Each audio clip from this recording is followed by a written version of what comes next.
All right, so it is the 29th of April, getting close to the end of this month, see where this all is going to land.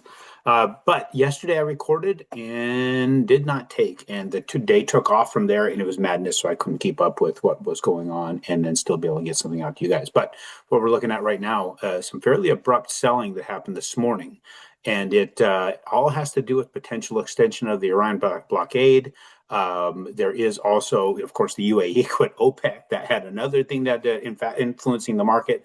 All of it has to do with what's going over there. So everything that happens over there influences cost of oil. Anything that influences the cost of oil influences the cost of everything, right? So and oil's embedded in all that we do. So as those prices go up for oil and gas and energy, we're going to see continued inflation. Inflation is always going to be the enemy to bond. So since that enemy is out there working, we have this downward push.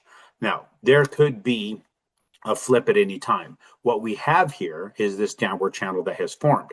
What we also have it going directly into this line here at par 55. That line at par 55 is the point of value that establishes what it was before the announcement of quantitative easing. So what we do is we're going to get back into this particular territory. Hopefully in this territory acts as a floor. We bounce out and work our way back up, get to some other better lock territory. But as we're sitting right now, it is declining and potentially could continue to decline. If we look back into the history of this stuff, it could go back and play in this where it just did previously, right? See where it didn't really didn't fare well with what happened right here. We started seeing bombing raids in Iran, and everything that happened with Iran, the fact that they were working things out, possibly going to have a deal, then also we're not having a deal.